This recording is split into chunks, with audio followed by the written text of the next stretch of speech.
It's February 24th, and we just watched AEW Dynamite. We've almost been here for one whole year. We've outlasted the competition, and we're going to destroy. But let's get on with our highlights, because we're the #1 show in the business. That's right. First match, they had to get this stinkeroo out of the way. Jon Moxley versus Ryan Nemeth.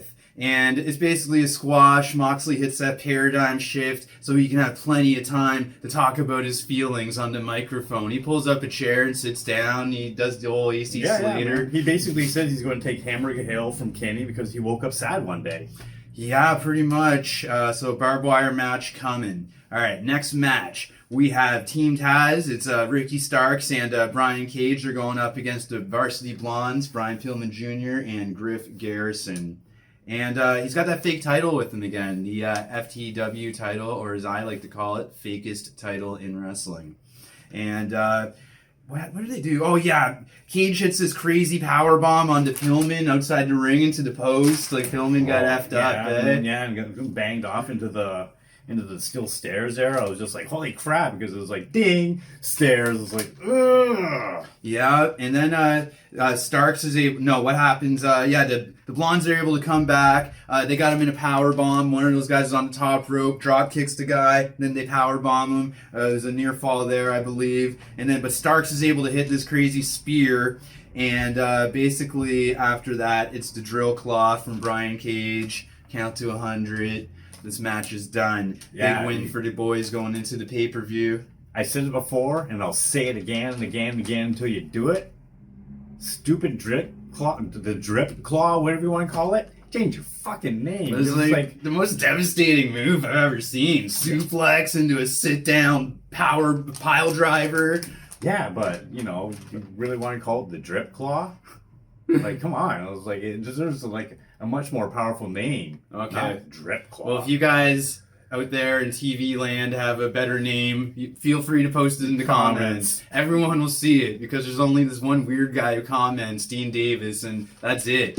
All right. So then the lights go out, and then we cut to the Titantron, Jumbotron, whatever you want to call it, and it's Sting in a car dragging Darby Allin around in a body bag, and he's having fun. Like, it's great times, right? Road rash and everything. And then Sting drags a body bag with him, like, out of the tube, right? The entrance. And who's in the body bag?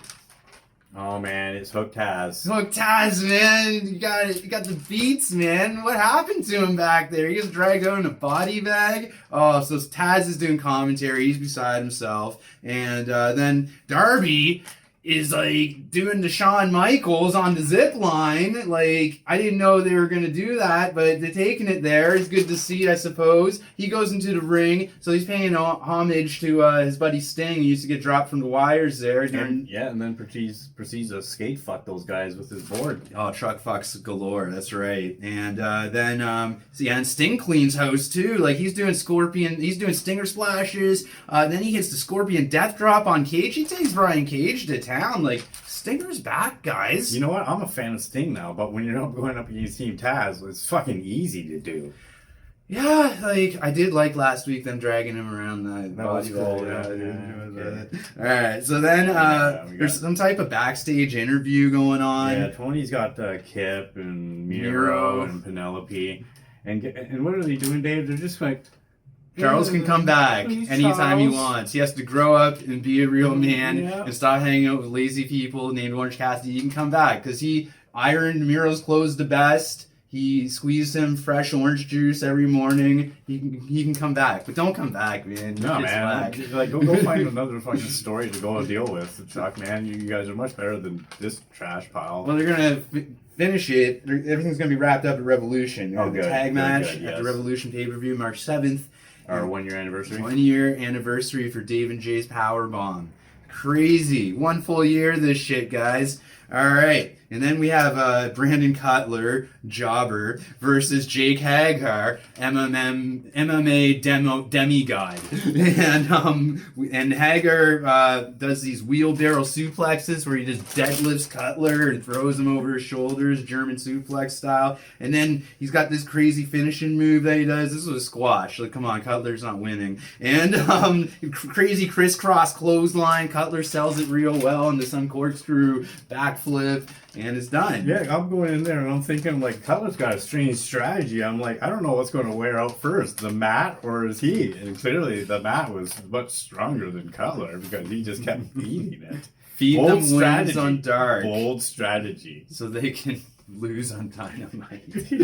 And then the Inner Circle, post-match beatdown, of course, they got to send a message to the Bucks because Cutler's like their best friend or something. Nepotism. And then the Bucks have a super kick. They come in, they run in to save their friend. Super kicks galore. They don't want to wait. They challenge MJF and Chris Jericho right now.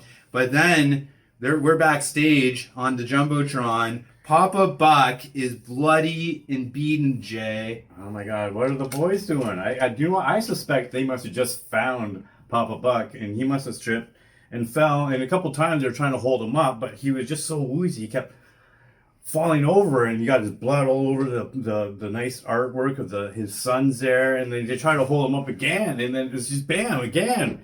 And then MJF was like, we gotta go, they're gonna blame us. And they're calling 911 and like, book it. Thank God, because they called the ambulance for that nice old gentleman. That is one interpretation of it. I think they just beat the shit out of the Young Bucks' dad, Papa Buck, and just to send a message. Whoa, Jericho's not gonna like this. I like it. Dude, he clearly went to wrestling school. He bladed himself sick, man. Like, he probably taught the Bucks everything they know. Ketchup packets. So then he's on a stretcher in the ambulance. Bye-bye. Shouldn't have brought your family into it. Chris is a psycho. What did you think he was going to do? And this is the total other opposite reaction. Dave was almost in tears, like, oh man. Why? We just need to get over some of that Hangman Page and Isiah Cassidy action now, shouldn't we? Oh, but before that, we had Jade Cargill and Shaq. They're doing a little vignette. And they're ready next week. Shaq and Jade Cargill versus Red Velvet and Cody Rhodes. Mixing it up. Fat trap for Dave.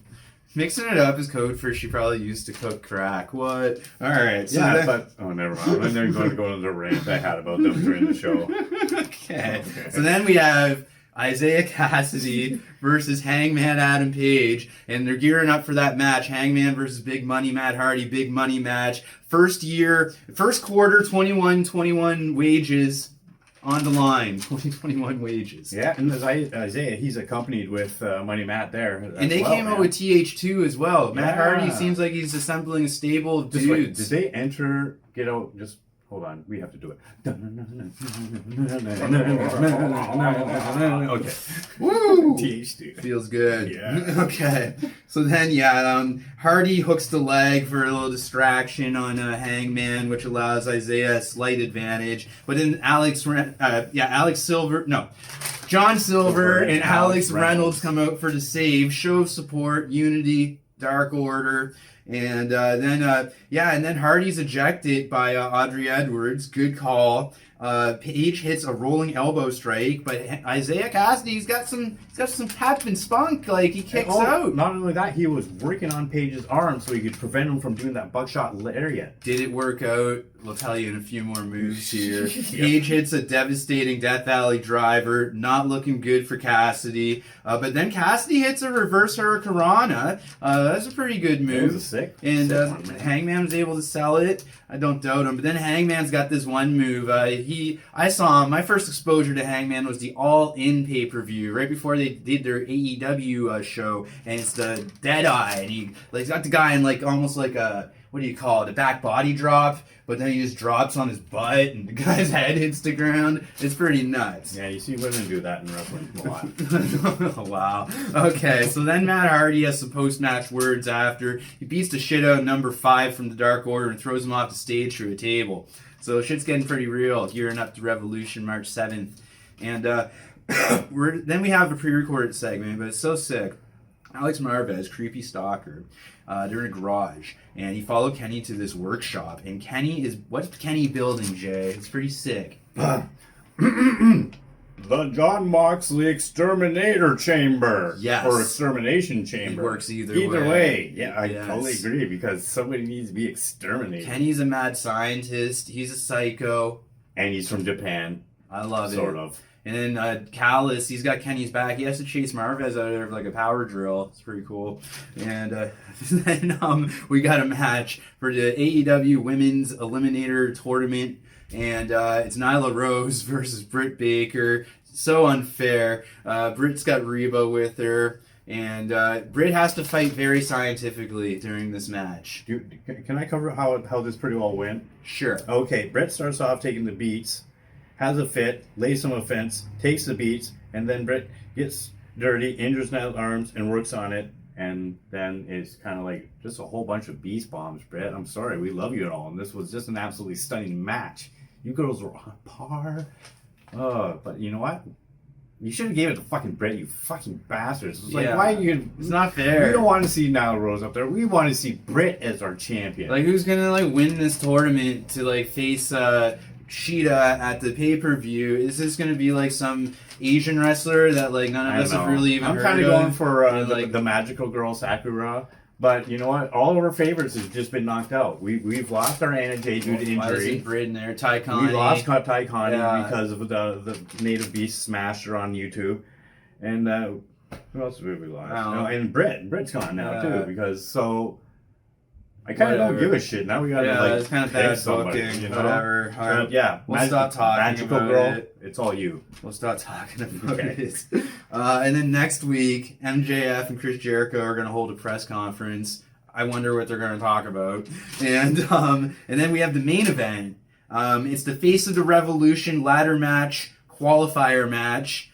I think in the match so far, they got Cody, Scorpio Sky, and Pentagon Jr. So will it be either Murder Hawk Lance Archer or Rey Fenix tonight? Which one of those two guys are going to win this match to move on to this epic ladder match? When you look at the tail of the tape there, they're both amazing beasts. You got one guy who's just absolutely huge, the Murder Hawk. Yeah. And then you got Rey Fenix, like all this experience, high-flying moves, willing to take the beats. And the risks. Oh, yeah, and the pain. Crazy Mexican cartel ninja. Yeah, we've seen him injured a couple times now. Jake, we've reported on it. People didn't believe us, but why would we lie? And Jake Roberts is out there, Murder Hawk. Rey Fenix suicide dives so hard that he lands in the front row of the audience. It's pretty sick. Yeah, a bunch of happy kids there. I'm pretty sure some of them were like in wheelchairs and stuff and got knocked over. It's worth it. Yeah. And then, Phoenix is on the top rope. Jake grabs his leg to distract him, but then Phoenix is outside on the stage. He's able to jump over Jake Roberts, who's standing up. He's like 6'4", and he does some crazy move onto Archer. Oh man, that was amazing. Then they're in the picture-in-picture, and I was like, better than any John Moxley match I've ever seen in my life. And then, there's Phoenix is on the apron, and Murder Hawk clotheslines him, and Phoenix just turns like inside out, like it's nuts. Yep, JR said he was hit like a truck with Texas plates. But you know what? That can't be possibly true, JR, because Texas is covered in snow and nobody has snow tires, so eat a dick. That truck must have been filled with potatoes. Ooh, we should bring a vodka. At least he sounded sober this time, JR. Barely. And then Phoenix is able to hit some crazy diving foot stomp off the top rope. But then Murder Hawk is able to hit... You coming up with the name of it tonight. The Murder Salt. The Murder Salt. That's what it is, man. That tightrope moonsault. No, we're calling it the Murder Salt now. That should be on a t-shirt. And then Phoenix does this tightrope running along the top rope into like a punt on the Murder Hawk's soccer head. kick on his head. Yeah, that was done right there. Yeah. Then he follows it up with this crazy rolling cutter. And then he's on the top rope, and he does that backflip Spanish fly move onto Murder Hawk from the top rope. Insanity. It's always insanity when you see those guys fly. But then Archer's able to do some crisscross and misdirection into like the pounce off the ropes, and he's able to hit that blackout with seconds to spare on the TV time remaining. And Murder Hawk's advancing into the ladder match for the Darby's TNT Championship. And at the end, though, they're able to do a show of respect. Maybe we'll end the show with a show of respect here. There you go. I guess so. There you go. You kind of cut me off. I have Sick. all this stuff to talk shit about Moxley. Keep doing it.